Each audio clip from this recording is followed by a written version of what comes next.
Time now for yours truly, Johnny Dollar.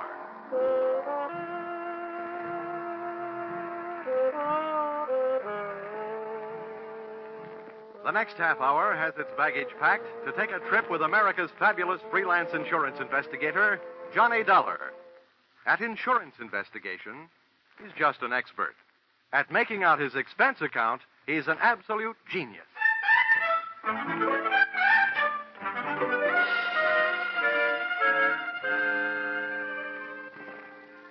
Expense account submitted by Special Investigator Johnny Dollar. To Home Office, Highworthy Insurance Underwriters Association, Hartford, Connecticut. Attention, General Manager Harvey Anthony. Dear Mr. Anthony, here is your problem.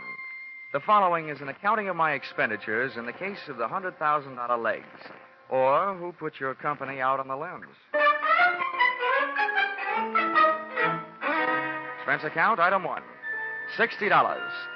$20 across the board on a losing horse I was rushed into betting on when you had me paged on the public address system at the racetrack. This is Harvey Anthony, Dollar. Thanks for calling back so soon. Now, when they paged me, they said it was an emergency. It better be. Why? What's the matter, Dollar? This is my day off. And if I know you, this call is going to make it an off day. If I know you, my friend, you won't mind this assignment. I want you to go out to Hollywood. Act as a bodyguard for a big movie star, Marilyn Major. Oh, not a bad body to guard. What's the deal? We've issued one of those publicity policies. Insured her legs for $100,000. Policy will only be in effect for 48 hours. We want you to stick with her. Just see that she doesn't get mixed up in any hockey games. I get it. She's been notified, so she expects you. Now, when do the 48 hours start? Tomorrow noon. Can you make it? Yeah, with the help of American Airlines. Got enough cash with you to buy your tickets? About that, I'll know right after the next race. I'll call you from Hollywood.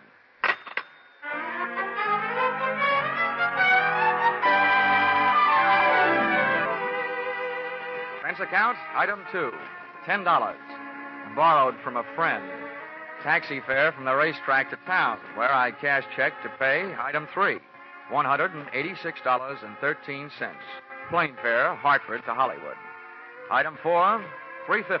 Cab fare, Los Angeles Municipal Airport to the home of the insured, Miss Marilyn Major, at the Horizon View Apartments on the Sunset Strip. Tip to driver, $1.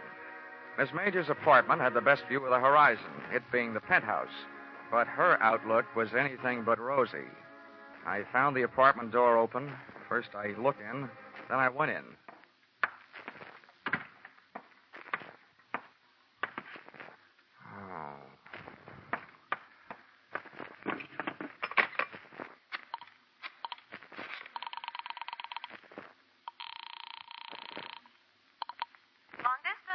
I want to place a person-to-person call, please, to Mr. Harvey Anthony at Hartford, Connecticut. Volunteer 3-6000. My name is Dollar, as in blood money. While I was waiting to get Mr. Anthony, I wondered who had got Miss Major. In the movies, I'd always thought she looked right at home anywhere. And now, right there in front of me, she was passing her toughest test. Lying there, nice and relaxed. She looked right at home in the role of the beautiful gal who had just been murdered. Her face was calm. Her legs were neatly placed in the best of cheesecake tradition. The only thing not quite as it should have been was a very real bullet hole, which she was wearing where an earring should have been. The next cameras that would be taking her picture would be police cameras. B pictures. B for bloody. Mr. Dollar? Oh, yeah? Here's your party. Go ahead. Oh. Hello? Hello? Hello, Dollar? Yeah, this is Dollar, all right. Anthony, first I want to tell you, those legs you insured are still in beautiful shape. Good, fine. I only hope you didn't also insure Miss Major's life. She's dead. What? Marilyn Major dead? That's right. Oh, we certainly do insure her life. We only issued that publicity policy on her legs as a courtesy. Dollar, get to work on it right away. I'll get to work on it, but don't waste too much hope. To me, it looks like your only out is if the policy does not pay off on murder. Murder? Good heavens. Well, there may be something about the case that'll save us from paying double indemnity for death by violence. Oh, this is death by violence, brother, any way you look at it. Okay, Anthony, I'll get to work on it right after I call the cops and make a report. Do your best. Goodbye. Okay, goodbye. Well, that telephone, mister. The dame standing in the kitchen doorway had .32 caliber steel in her hand to back up the brass in her voice. She was a youngster, but obviously an old-timer at a lot of things. Her hair was the same color as the murdered woman's, smoke blonde, and her dress was tobacco brown and round and firm and fully packed. I said put down that phone. Yeah, sure, okay. Now, you do me a favor, will you? If you feel you want your finger near that trigger, how about moving it up to the front end of the trigger guard, huh? Mister, I only heard part of what you said, but you're not calling no police. What makes you think so? That dame in there's done me enough harm. I came here to kill her, but somebody beat me to it, and I'm not taking the rap. Okay, so beat it. Who cares? Then I'll call the police. Somebody's going to eventually. Before I go, I'm finding a few things and taking them with me. Now, come on, get up on your feet, mister. You're coming with me in the bedroom. Okay. Don't get excited. Okay, mister. Over against that wall with your face in close and your hands straight up. Come on, move. All right. You learn this at the movies or by watching your friends work? Don't be a wise guy. I'm not as dumb as I look. Now, hold still. Look, sister, by this time I shouldn't still like you well enough to warn you, but what you're doing right now will get you in plenty of trouble, even if you didn't commit this murder. I'll take that chance. If you don't get picked up for larceny, they'll still get you for tampering with evidence. As far as the police are concerned, at the scene of a murder, nothing gets touched. They like it that way. What I'm taking won't even be missed. There are plenty more here just like him. That's all she's gotten here. Love letters from men. Who are you covering up for? Your boyfriend? It's none of your business, mister, but it's my husband I'm covering up for. Well, then you're just plain nuts. If he knew her, they'll find that out. And then if they want him, they'll find him. Yeah, and they'll find him dead. Huh? My husband committed suicide over that no good dame this morning. Oh. No, I've had enough out of you. Back up. 2 steps. Okay. Now get over there and into that closet. Come on. Too bad. What's the matter? I always feel sorry for a sucker. I felt around in the dark. It was a small closet. That meant not much air. That meant doing something about it. I took my fingernail file, stood it on edge, and slipped it under the door, pressing down the nap of the rug. I did the same with my fountain pen. That would at least allow a small supply of air to sneak into my stuffy little cell. And then I glued my ear to the thin wooden panel that separated me from the bedroom. It wasn't long before my captor apparently completed her search. I heard her pass the closet door and head for the front room. I didn't hear her dial the phone, but it didn't take me long to realize that's what she was doing and who she was calling. Give me the police. This is an emergency. Hello? Hello, police. I want to report a murder. All right. Hello? There's been a murder. The movie star Marilyn Major in the penthouse. The Horizon View apartment on the Sunset Strip. Never mind who I am. I've caught the murderer. You'll find him locked up in the closet. From the moment she hung up, I could only guess what was happening. I heard a man's footsteps rush in, and then his voice. Blackmail me, will you, you cheap little dog? That's what I'm paying you for these letters. Now I'm taking them with me. I didn't think I had the time to spend picking the lock on the closet door, so I started kicking. The girl who had just tried to turn me into the cops was lying on her face in front of the telephone stand, and a covey of bullets had turned the brown silk on her back into wet red lace. She'd been shot in the back. And if she'd succeeded in finding her letters, her killer had taken them with him. I made a quick search myself and took a look through the remaining sets of letters. One from a guy who signed himself Baron, and the other one from a guy whose autograph read, "With all my love, Lawrence." My instincts were trying to pull me out of that apartment, but one look down the street threw them into reverse. Black and white prowl cars were arriving, and it was less than another minute when their passengers started pouring out of the elevator and through the front door. All right, watch out. I'll take it. All right, come around. In the bedroom closet, boys. Make sure you don't stand in front of that door. Okay, Lieutenant. Never mind the closet, Lieutenant. It's empty. I kicked my way out. All right, let's see your hands. Get them up. I swear I'm going to buy some stock in a gun company. Everybody's got them. Miller, get around behind him. Check him for weapons. Yes, sir. He's clean, Lieutenant. Okay. Who are you? Johnny Dollar. And if you lend me back my right hand, I'll give you my ID. It's in my wallet. Keep him up. Miller, get his wallet. Yes, sir. Here it is. Insurance dick, huh? Please, I'm a freelance special insurance investigator. It sounds better. Keeps my price up. Hartford, huh? Well, what's your story? Well, first, I'd like to go on record as saying I didn't commit either one of the murders. Either one? What are you talking about?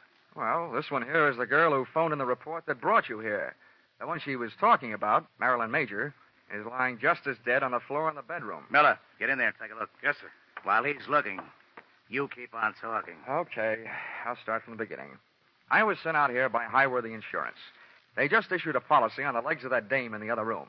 $100,000. Publicity stunt. I was supposed to protect their interests. What do you mean by that? Well, what do you think? I was supposed to see that she didn't attempt any Hindu fire dances or try walking any tightropes during the next 48 hours. Well, your worries are over in that department, at least. What else? When I got here, the door was open. I walked in and found her, dead. Any way to prove that? Any witnesses? Just one. She's lying there behind her. Uh-huh. Over the phone, she accused you of the murder. That's the wrong kind of a witness. No, Lieutenant. The wrong kind of dame. She knew I didn't do it. She was somewhere in this apartment when I arrived. Then why did you say it? I can hardly ask her.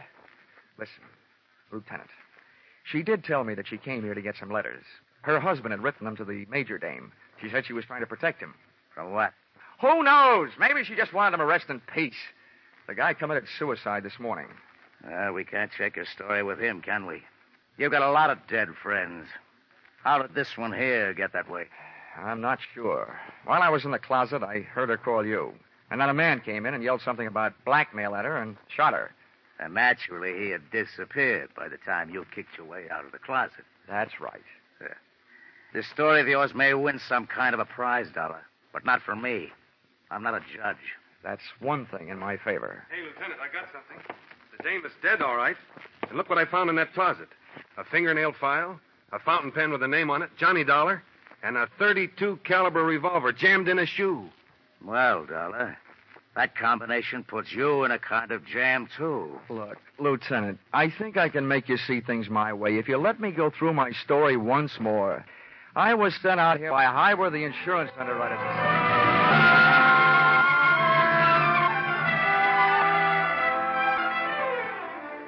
Expense account, item 4, $3. Candy, gum, cigarettes, and magazines to make cell number 36, Los Angeles City Jail, less like a no place and more like a home. There's something about a jail door closing on you that sounds very final.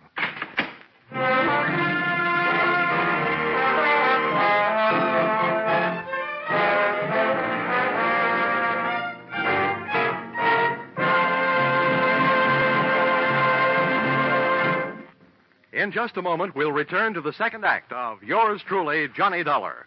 But first, we want you to know that the biggest jackpot in the history of radio, $50,000, goes in the works tomorrow night when CBS Great Saturday Night Quiz Show, Sing It Again, comes to you again over most of these same stations.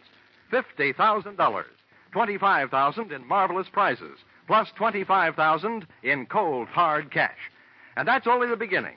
Because the longer the phantom voice questions elude the listeners, the higher the rewards go. Be sure you're around tomorrow night when Sing It Again sets telephones ringing across the nation and $50,000 goes riding on each call. And now, back to Yours Truly, Johnny Dollar.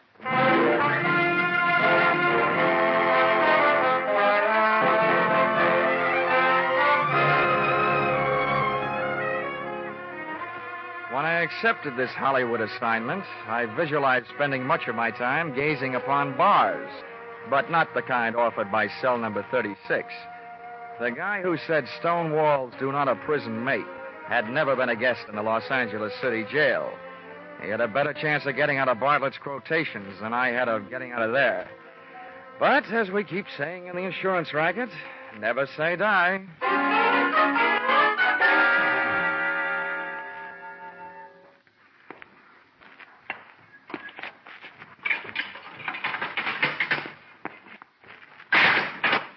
Well, Lieutenant Roach, what are you in for? I've heard tell the boys around headquarters have a very funny joke about roaches in jails. But that's not why I'm here. Sit down. Make yourself uncomfortable. Thanks. I can't offer you a mint julep. closest I can come is the spearmint lifesaver. Oh, thanks. This kind of zero is a pleasure after facing the kind we're up against. Huh? So for $1, all we've got to go on is you and a mess of evidence we haven't as yet been able to trace down to its rightful owners. Oh, incidentally, about that gun we thought might be yours. Oh, don't tell me you're going to give it to me as a birthday present. It was the weapon used to kill Marilyn Major, all right. The paraffin test we took on your hands let you out. You haven't been firing any guns lately. Does that mean you've come here to escort me to the front door? No, not so fast. We do want to know what your fingerprints were doing all over those 2 bundles of love letters we found. I'm going to have to learn to pick things up with my knuckles. Lieutenant, I just had a natural curiosity as to who killed the cat. The only difference between us, Roach, is that your curiosity is official. How far did you get? Not far enough. Didn't take much figuring to know that Miss Major has been playing a high-class badger game. All the perfume in the joint couldn't cover up the smell of blackmail. On top of that, we found the 2 batches of letters that you'd been messing around with. One signed Barron, the other signed Lawrence. Those the fire department should be handling. Oh, yeah. Oh, and remember, there's probably a 3rd set floating around. Why do you say that? Well, I'm not an eyewitness to this, only an ear witness. But from what I could hear inside that closet, the dame who came there looking for her husband's letters found them, and she called you to turn me in. Mm-hmm. On her way out of the apartment, some guy came in, mistook her for Marilyn Major, and shot her in the back. When I kicked my way out of the closet, those letters of hers were gone. So, figures the murderer grabbed the letters out of her hand, thinking there was some he'd written. Uh-huh. Then in your file, the killer was either that Barron fellow or the other one, Lawrence. Lieutenant, in my file, they're both murderers. It's just a question of who killed whom. The guy who killed Marilyn Major certainly wouldn't have come back to kill her again, would he? In this town, you never know. Look, Lieutenant, I got a 2-way stake in this thing. One, to get my name cleared. The other, to get my job done. And I'm in a hurry. I imagine you are, too. Well, Marilyn Major was a big name. That means we'll soon have newspapers burning under our seats. We're in a hurry, all right. Okay, then listen. If I were either one of those murderers, and I know that the police probably had a handful of letters that could send me to the gas chamber, I'd head for the border. Yeah? But if I thought an outsider had them, somebody they might be able to buy off or scare off or beat off, then I'd go find that guy. Well? Let's bring this thing to a head in a hurry.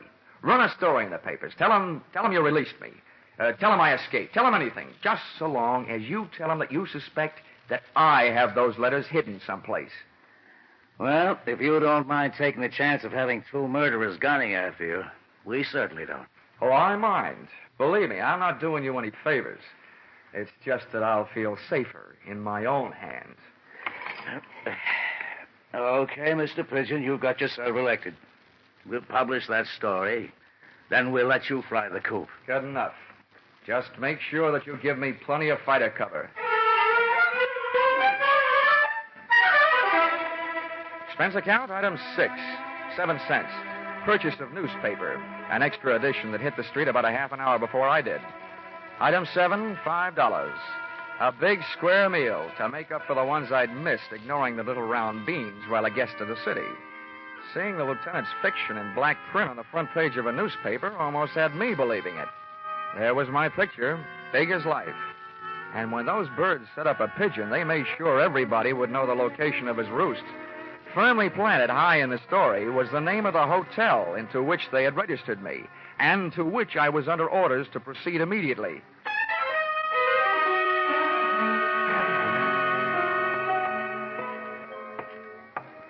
As I walked down the hotel corridor to my room, I felt an icy chill and a flight of goose flesh headed south down my spine. Come in, darling, and close that door. I expected company, but not your kind. At first, I thought I'd gotten into the wrong room. This kid looked right at home. And she used some of the clothes from a half-packed overnight bag to make her look it. So you're Johnny Dollar. Yeah. Thanks for saving me a calling card. Who are you? Alice Hill, That doesn't mean anything. otherwise known as Mrs. Lawrence Hill. Oh, Lawrence. Oh, the last time I saw that name, it said with love, but not to you. That's why I'm here. I want those letters.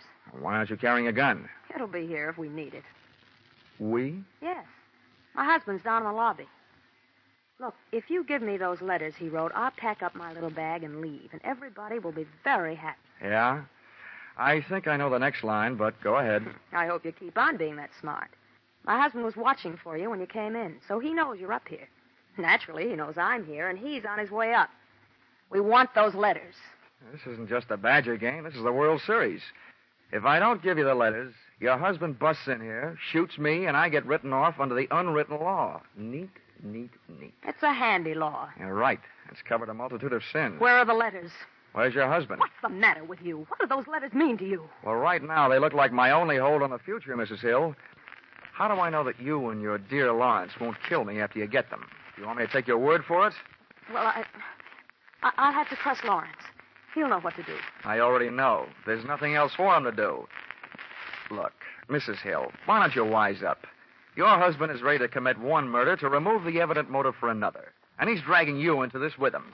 You'll wind up an accessory before, after, and during the fact. You're running up a blind alley as fast as you can run. And it's too late to turn around, so I'll just have to keep running.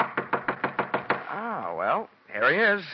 Lace up your track shoes, lady. The race is on. Come in.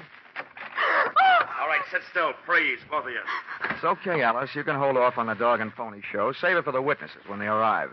Don't waste it on Lawrence and me. That isn't Lawrence. What? Oh, so this must be Barron. You all through? That depends on that gun in your hand. Where are the letters? Letters. Yeah, I'm beginning to feel like a mailman when he's late getting around in the morning. There's one thing I want to know. Where did an ugly part-time Romeo like you find all those pretty words you wrote? Look, don't get me sore. I'll blast you, letters or no letters. That's the tone I was trying to bring your voice up to, Mr. Barron. No letters is exactly what I've got to offer. He's lying. He admitted to me that he hasn't. He's trying to blackmail you, Barron. That's what he's doing. Who are you? Never mind. My husband's in the same boat you are. I read the papers. Lawrence, huh? That's right. He'll be here any second. Between us, we'll figure out something. Now, stay away from it, Dollar. I'll answer it. Yeah, good idea. If a man answers, hang up. It'll be Lieutenant Roach. Wait a minute. Okay, answer it, Dollar. But the first wrong word fires this gun. Oh, you can believe me. Nothing but right words are on the tip of my tongue. Hello? Whoever was on the other end of the line decided not to talk and hung up. So I started an imaginary conversation with Lieutenant Roach of Homicide. While I was talking, I was thinking. Barron's voice was the voice I'd heard when I was locked in the closet. That made him the guy who shot the girl who turned me in. By the process of elimination, Lawrence Hill was elected murderer of Marilyn Major. During my talk, which made no sense, and my thoughts, which made plenty of sense, I was checking the length of cord on the phone. I needed Barron a little closer, so I started tossing enough dangerous words into the mouthpiece to draw him closer, threatening me with his mutters, his looks, and his gun. He moved into range, and I moved into action. I heaved the base of the telephone straight into his face. I moved in with my knee right after it. I stumbled back, letting go of the gun, which I kicked under the bed. Then I made a break front out of the dresser next to the bed, using his head to break the front. The water from the cracked-up pitcher hit him in the face, but it didn't do him any good. Hey, get out from underneath there. Get away from that gun. Come on. Well, I got a hold of your ankles. I got a good mind to do this thing right and heave you out the window. Let go of me. Come on now, stand up. You. All right, how much do you want? We don't want any trouble. Just let me out of here. We'll pay you anything. My husband's an important man. So am I. I've had all the pushing around I'm going to take. From now on, I'm the dealer, and your hand is to shut up. All I want to do is get out of here. Oh, no, you don't. I baited you. You tried to bait me. Now we'll both sit here and bait your husband. That must have been him that called this room and hung up when he heard my voice. One thing I didn't bother to tell you.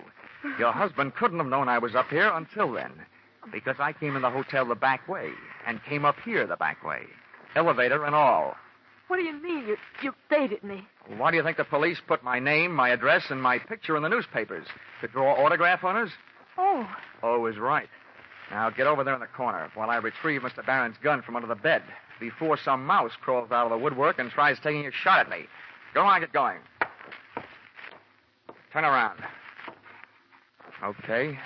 Now, if you don't want me shooting runs in your stocking, don't make a move while I'm under the bed. I feel like something that old maids hope for. Lawrence! Where On the floor. He's got a gun. Shoot him. Kill him. Under the bed. No, Lawrence, not him. Door. He's under the bed. Under the bed and taking no chances.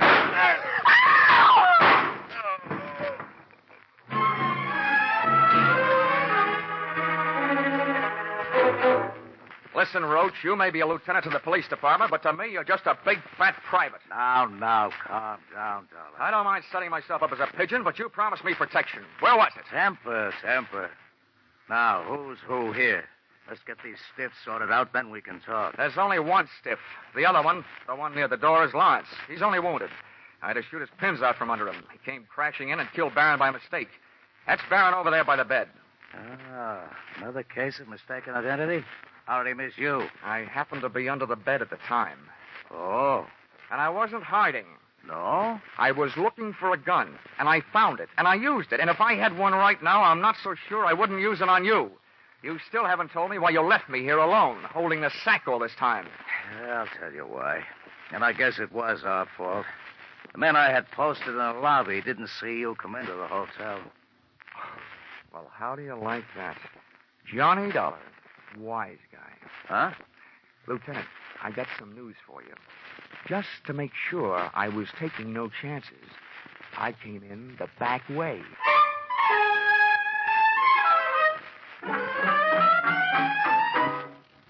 Expense account, item 8, $62. Hollywood Entertainment. Seeing what there is to see at Ciro's. Item 9, $105. Seeing to it that one of the things I saw at Ciro's had a good time with me at the Mocambo. Item 10, $186.13. Plane fare, Hollywood back to Hartford. Item 11, $1. Ticket to the movies, back in Hartford, to study the last motion picture of Marilyn Major, so that in the future I'd be sure to steer clear of her kind of a woman, who is too much of a jinx for my kind of man. Expense account total, $948.76. Signed, yours, truly, Johnny Dollar.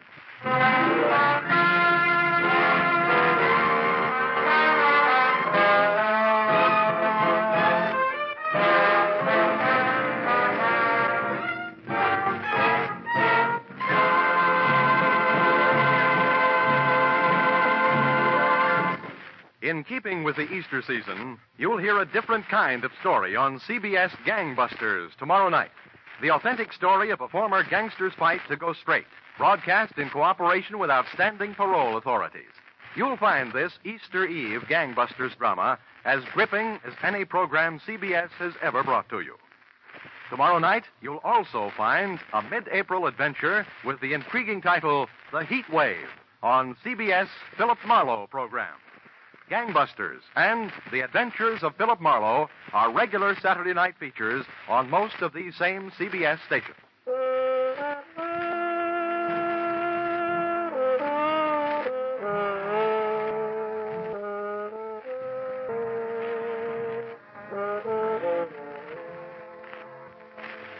Listen in again next week when CBS brings you yours truly, Johnny Dollar, with Charles Russell as Johnny. Written by Paul Dudley and Gil Dowd with music by Mark Warno, yours truly, Johnny Dollar, is produced and directed by Richard Sandville for CBS, the Columbia Broadcasting System.